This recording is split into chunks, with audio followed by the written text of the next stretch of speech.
নমস্কার সবাইকে, আপনারা সবাই কেমন আছেন? আজকে চলে এলাম আরও একটি গুরুত্বপূর্ণ ভিডিও নিয়ে আপনাদের জন্য। এইরকম একটা ডিভাইস, এইরকম একটা স্প্রেয়ার আপনারা কিভাবে বাড়িতে বানাবেন একদম কম খরচে। চলুন বেশি সময় নষ্ট না করে ভিডিওটা শুরু করা যাক। প্রথমেই আপনাদের জানতে হবে এই স্প্রেয়ারটা কাদের কাদের প্রয়োজন। যারা ছাদে প্রচুর পরিমাণে গাছ লাগিয়েছে, যাদের ছাদ বাগানটা সত্যিই খুব বড়, তাদের জন্য কিন্তু এই স্প্রেয়ারটা খুব কার্যকারী। এবং যারা ছাদে শুধুমাত্র ছাদ বাগান শুরু করেছে অথবা কয়েকটা শখের গাছ রেখেছো, তারা কিন্তু বিভিন্ন হ্যান্ড স্প্রেয়ার থেকেও তোমরা স্প্রে করতে পারো। এবার আসি কী করে আপনারা এই সিস্টেমটা বাড়িতে বানাবেন। এই সিস্টেমের যে হার্ট, সেটি হচ্ছে একটি পাম্প। এইরকম আপনাদের কিন্তু একটা পাম্প কিনতে হবে এবং বিশেষ করে মাথায় রাখতে হবে এই পাম্পটা যেন অটো কাট হয়। অটো কাট মানে কি?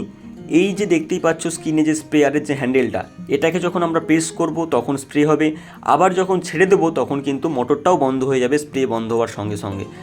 এবং এই ওপরে যে তারটা দেখতে পাচ্ছ মাথার দিক থেকে এসছে, এই তারটা থাকা মানেই ভাববে যে এটা অটো কাট। এবং এই মোটরের স্পেসিফিকেশান হলো এটি মিনিটে 7.5 লিটার জল স্প্রে করতে পারে। এটির মিনিমাম 2.5 অ্যাম্পিয়ার প্রয়োজন।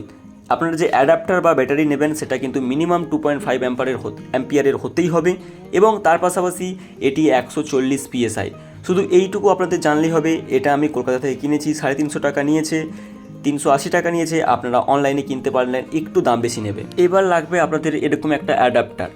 যদি আপনারা যেখানে স্প্রে করবেন সেখানে সাপ্লাই থাকে ইলেকট্রিক্যাল, তাহলে কিন্তু আপনারা অ্যাডাপ্টার নিতে পারেন।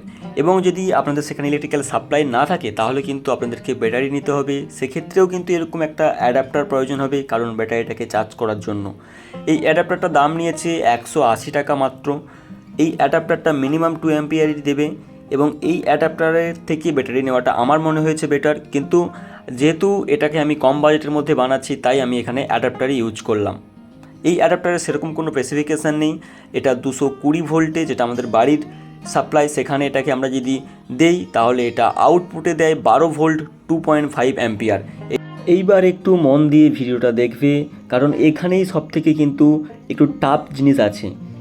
দেখতে ইজি মনে হলেও এখানে কিন্তু আপনাদেরকে জিনিসটা ঠিকভাবে করতে হবে, না হলে কিন্তু আপনারা পুরো সিস্টেমটা বানাতে পারবেন না বা ম্যাচ করতে পারবেন না একটার সঙ্গে আরেকটা। দেখো, আমি যে স্প্রের হ্যান্ডেলটা নিয়েছি এটা কিন্তু ডবল, মানে এটাকে তোমরা ডবল ফোল্ডেড বলতে পারো। এবং এর পাশাপাশি দেখো এইটা যে নিয়েছি এটা কিন্তু এখানে লাগবে, এই হ্যান্ডেলটা যেটাকে আমরা প্রেস করব। কিন্তু এই যে নিচের দিকটা দেখতে পাচ্ছ, এই নিচের দিকটাতে কিন্তু তোমাদের কিন্তু ভালোভাবে সাবধানতা অবলম্বন করতে হবে, কারণ তোমরা যে কোনো নর্মাল পাইপ কিন্তু এখানে লাগাতে পারবে না। তাই জন্য দেখো এরকম একটা কিন্তু পাইপ তোমাদের প্রয়োজন। কিন্তু এই পাইপটা অনেক ছোট, এটাও আমি এখানে লাগাতে পারবো না, কারণ স্প্রেয়ারটাকে আমি একটু লম্বা করতে চাচ্ছি পাইপটাকে। তাই জন্য কি এইরকম পাইপ কিন্তু তোমাদেরকে একটা কিনতে হবে। কেনার পর এটার যে ওই নজেল বা যেটাকে ভাল্ব বলছি, বা যেটাকে আমরা বলি থ্রেড দেওয়া যে নাট টাইপের যেটা আছে, ওইটাকে কিন্তু আমরা ওখান থেকে খুলে নেব। খুলে নেওয়ার পর অন্য যে পাইপটা আমরা কিনবো তার সঙ্গে ওটাকে অ্যাডজাস্ট করে কিন্তু এখানে লাগাতে হবে। আমি আপনাদেরকে ডিটেলসে দেখাচ্ছি, আপনারা ভিডিওটা মন দিয়ে দেখুন, ভালো করে দেখুন। এই যে পাইপে আমি কিন্তু করে নিয়েছি এবং এই পাইপটাতে দেখো একটা গোল বলের মতন ভেতরে আছে, যেটা কিনা জল বা যে কোনো আমাদের স্প্রে লিকুইড খেয়ে বেরোতে অসুবিধা করবে না, বাট এই পাইপটাকে ওই নজল থেকে খুলতেও দেবে না। এই নজেলটা ওখানে গিয়ে বা এই নাটটা ওখানে গিয়ে আটকে যাচ্ছে। তো ঠিক এই সেম প্রসেসে কিন্তু তোমাদেরকেও একটা পাইপে করে নিতে হবে।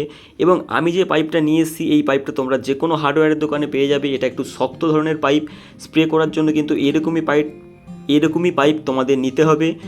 আর যদি তোমরা ওই বলটা না পাও, তোমরা এই নাট এরকম একটা নিয়ে এখানে কিন্তু এটাকে গরম করে ঢুকিয়ে আবার গরম করে প্রেস করে দিতে পারো। তোমাদেরকে দুটো পদ্ধতি দেখিয়ে দিলাম, দুটো জোগাড় দেখিয়ে দিলাম। এবং তারপর তোমাদের লাগবে কিন্তু এইরকম ধরনের বিভিন্ন স্প্রে নজেল, যেগুলো তোমরা তোমাদের মনের মতন কিনে নিতে পারো। এবং দুটো এরকম লাগবে যেটা কিনা আমরা দুটো পাইপে লক করার জন্য ইউজ করব। এবং এরকম একটা সুইচ লাগবে যেটা কিনা আমরা অ্যাডাপ্টারের সঙ্গে পাম্পটাকে কানেক্ট করব অফ এবং অন করার জন্যে। এবার দেখো পুরো সিস্টেমটা কিন্তু আমি বানিয়ে নিয়েছি এরকম একটা প্লাইয়ের মধ্যে। এবং দেখো এটা হচ্ছে আমি বাড়িতে বানিয়েছি, তাই এখানে কিন্তু অনেক জোগাড় লাগিয়েছি। যেহেতু আমাকে কস্টটা মিনিমাম রাখতে হবে, আপনারাও কিন্তু বাড়িতে বানালে এরকমই জিনিসগুলো করবেন। এবং এই যে স্প্রের পাইপটা দেখছেন, এটাকে কিন্তু আমি 15 ফিট মতন রেখেছি। এবং বলি এটা টোটাল কস্ট কী এসছে, এর টোটাল কস্ট এসছে আমার 1200 টাকা মতন। যদি ভিডিওটা ইউজফুল মনে হয়, যদি কিছু শিখতে পেরে থাকেন, তাহলে প্লিজ চ্যানেলটাকে সাবস্ক্রাইব করবেন এবং পাশে থাকবেন এরকম আরও ভিডিও দেখার জন্য। এবং এই ভিডিওতে কি কি ভুল হলো, কি কি শুধরানো যেত, কি কি আরও কি কি ইমপ্রুভ করা যায়, কমেন্টে জানিয়ে সাহায্য করবেন।